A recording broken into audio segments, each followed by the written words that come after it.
अस्सलाम वालेकुम friends, welcome back in top for user. तो फ्रेंड्स, आज मैं आपको .mpal वायरस के बारे में गाइड करूंगा कि आप किस तरह से इस वायरस की फाइल को डिटेक्ट करके रिमूव कर सकते हैं और किस तरह से अपने करप्टेड डाटा को डिक्रिप्ट कर सकते हैं। और डाटा डिक्रिप्टिंग पे मैं ऑलरेडी वीडियो बना चुका हूं, उसका लिंक आपको नीचे डिस्क्रिप्शन में मिल जाएगा। इस मेथड को अप्लाई करने के बाद आप वो सॉफ्टवेयर यूज़ कर सकते हैं। और इस वक्त मैं माइक्रोसॉफ्ट के 2 असिस्टेंट से भी इस बारे में बात कर रहा हूँ। जैसे वो इसका कोई अथेंटिक सोल्यूशन बताएंगे वो भी मैं आपके साथ शेयर कर दूंगा। तो वो वाली वीडियो देखने के लिए हमारे चैनल को सब्सक्राइब करके बेल आइकन को प्रेस कर लें, ताकि जैसे मैं वीडियो अपलोड करूं आपको नोटिफिकेशन मिल जाए। तो चलिए आप वीडियो को स्टार्ट करते हैं। Whenever your heart is broken, don't ever forget your golden.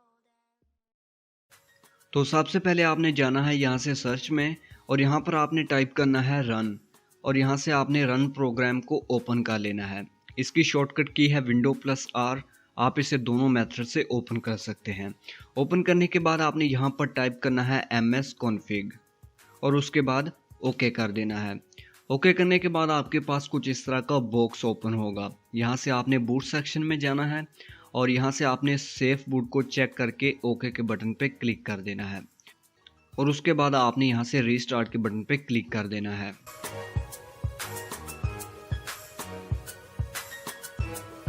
तो रीस्टार्ट होने के बाद कुछ इस तरह का इंटरफेस आपको देखने को मिलेगा। यहाँ पर ऊपर आपको सेफ मोड और सेफ मोड लिखा हुआ दिखाई देगा। तो यहाँ पर आने के बाद आपने यहाँ से सर्च में आना है और यहाँ पर आपने टाइप करना है फोल्डर ऑप्शन, और उसके बाद ओके कर देना है। कुछ इस तरह का बॉक्स आपके सामने ओपन होगा। यहाँ से आपने व्यू में जाना है और जो फाइल हिडन है उनको आपने शो कर देना है, क्योंकि ज़्यादातर जो वायरस फाइल होती हैं वो हिडन होती हैं।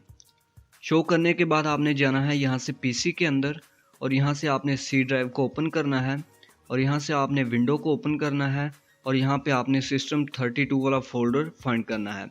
ये रहा, इसको आपने ओपन करना है। तो यहाँ से आपने जाना है ड्राइवर्स के अंदर। इनको ओपन करने के बाद आपने यहाँ से जाना है एक्सेट्रा के अंदर, और यहाँ से होस्टेस फाइल को आपने ओपन करना है, और इसको आपने नोटपैड के अंदर ओपन कर लेना है। ओपन करने के बाद यहाँ पर आपको नीचे कुछ इस तरह के आईपी एड्रेसेस शो होंगे। मेरे पास अभी सिर्फ 2 शो हो रहे हैं। जितने भी आपके पास ओपन होंगे आपने उन सबको सिलेक्ट करना है और डिलीट कर देना है। ये आपके आईपी एड्रेस हैं, ठीक है, इनको आपने डिलीट नहीं करना। ये करने के बाद आपने फिर इसको सेव कर देना है। सेव करने के बाद आपने फिर Windows+R की प्रेस करनी है और रन प्रोग्राम ओपन हो जाएगा। यहाँ पर आपने टाइप करना है प्रीफेच, और उसके बाद ओके कर देना है। जितनी भी फाइल्स यहाँ पर ओपन होंगी आपने कंट्रोल ए से इनको सेलेक्ट करना है, ऑल को, और डिलीट कर देना है।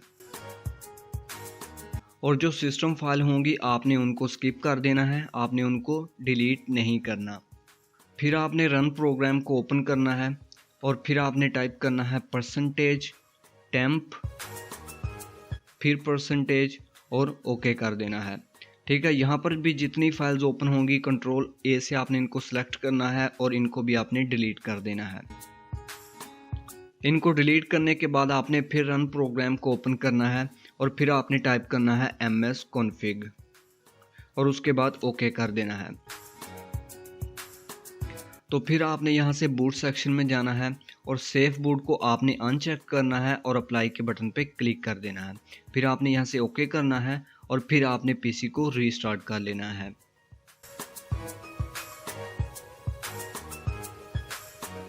तो रीस्टार्ट करने के बाद आपके पास फिर नॉर्मल मोड ओपन हो जाएगा। तो नॉर्मल मोड में आने के बाद आपने यहाँ से टास्क बार में आना है और यहाँ पर आपने राइट क्लिक करके टास्क मैनेजर को ओपन कर लेना है। इसकी शॉर्टकट की है कंट्रोल और डिलीट, और यहाँ पर आने के बाद आपने डिटेल्स को ओपन करना है। तो यहाँ पर आप देख सकते हैं कि क्रोम ब्राउज़र अभी भी रनिंग में है। हालांकि अभी हमने पीसी को रीस्टार्ट किया है और क्रोम ब्राउज़र को अभी तक हमने ओपन नहीं किया।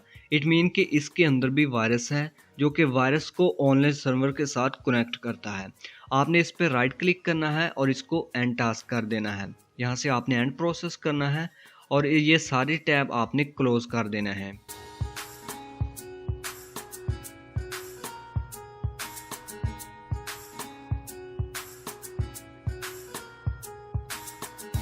सभी टैब क्लोज करने के बाद आपने यहाँ से क्रोम ब्राउज़र को ओपन करना है और यहाँ से आपने 3 डॉट पे क्लिक करना है, मोर टूल्स के अंदर आना है और यहाँ से आपने एक्सटेंशंस को ओपन कर लेना है। तो यहाँ से आपने देखना है कि कौन सी एक्सटेंशन है जो खुद ब खुद यहाँ पर इंस्टॉल हुई है और वो वायरस को सर्वर के साथ कनेक्ट कर रही है। तो इसको भी आप डिसेबल कर दें और आई न्यू टैब इसको भी आप डिसेबल कर दें। तो ये वाली एक्सटेंशन है वो, यहाँ से आपको लैंग्वेज से ही पता चल रहा है। आपने इसको यहाँ से डिसेबल करना है और यहाँ से आपने क्रोम ब्राउज़र से इसको रिमूव कर देना है। रिमूव करने के बाद अब आपने जाना है वीडियो की डिस्क्रिप्शन में। वहाँ पर आपको 3 फाइल्स के लिंक मिलेंगे, आपने तीनों को डाउनलोड कर लेना है।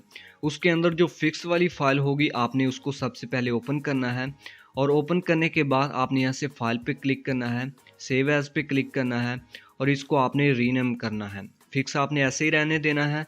इसके आगे आपने डॉट लगा के BAT लिख देना है और यहाँ से आपने ऑल फाइल सेलेक्ट करनी है और इसको सेव कर लेना है। सेव करने के बाद आपने जो दूसरा आपको सॉफ्टवेयर मिलेगा टूल एक माइक्रोसॉफ्ट का, उसको आपने इंस्टॉल करना है। यहाँ से नेक्स्ट करें, यहाँ से इनको एक्सेप्ट करके आपने नेक्स्ट करके इनको C के अंदर इंस्टॉल कर लेना है। इंस्टॉल करने के बाद आपने सर्च में जाना है और यहाँ पर आपने टाइप करना है परसेंटेज प्रोग्राम फाइल्स, उसके बाद ब्रैकेट लगानी है x86, फिर ब्रैकेट बंद कर देनी है और फिर परसेंटेज लगा देनी है। और यहाँ पर कुछ इस तरह का फोल्डर आपके सामने ओपन होगा, आपने इसको ओपन करना है और यहाँ से आपने नीचे आ जाना है और यहाँ से विंडोज़ रिसोर्स किट्स इसको आपने ओपन करना है। यहाँ से टूल्स को ओपन करें और जो हमने अभी BAT फाइल बनाई थी ये वाली, इसको आपने यहाँ से कट कर लेना है और यहाँ से टूल्स के अंदर आपने इसको पेस्ट कर देना है। यहाँ से आपने कंटिन्यू करना है। तो ये पेस्ट हो चुकी है। पेस्ट करने के बाद आपने सर्च में आना है और यहाँ पर आपने CMD लिखना है, कमांड प्रॉम्प्ट, और इसको आपने राइट क्लिक करके एडमिनिस्टर के अंदर ओपन कर लेना है। ओपन करने के बाद आपने यहाँ पर कमांड टाइप करनी है, CD स्पेस देनी है और फिर परसेंटेज लगानी है। यहाँ पर लिखना है प्रोग्राम फाइल्स,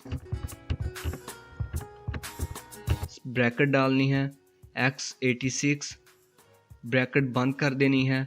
फिर आपने यहाँ से परसेंटेज लगानी है और फिर आपने यहाँ पर लगानी है बैकवर्ड स्लैश। स्लैश लगाने के बाद आपने लिखना है विंडोज़, फिर स्पेस देनी है, फिर लिखना है रिसोर्स,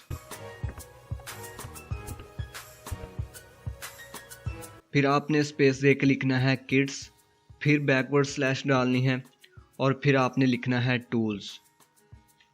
और ये लिखने के बाद आपने ओके कर देना है। तो यहाँ पर हमने जो BAT फाइल वहाँ पर पेस्ट की थी और उसको हमने जो रीनेम करके नाम रखा था fix.bat, वो आपने यहाँ पर टाइप कर देना है और उसके बाद आपने इंटर कर देना है और ये आपकी कमांड रन हो जाएगी। तो कमांड्स आपने बिल्कुल सही देनी है, अदरवाइज़ आपका ये प्रोग्राम ओपन नहीं होगा।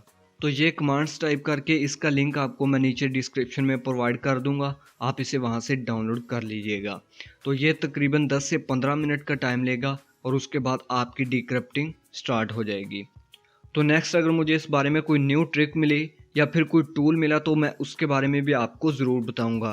तो वो वाली वीडियो देखने के लिए आप हमारे चैनल को सब्सक्राइब करके बेल आइकन को प्रेस कर लें ताकि जैसी मैं वीडियो अपलोड करूं आपको नोटिफिकेशन मिल जाए। तो मिलते हैं नेक्स्ट वीडियो में, तब तक के लिए अपना बहुत सारा ख्याल रखिएगा। So finally thanks for watching this video. अल्लाह हाफिज़।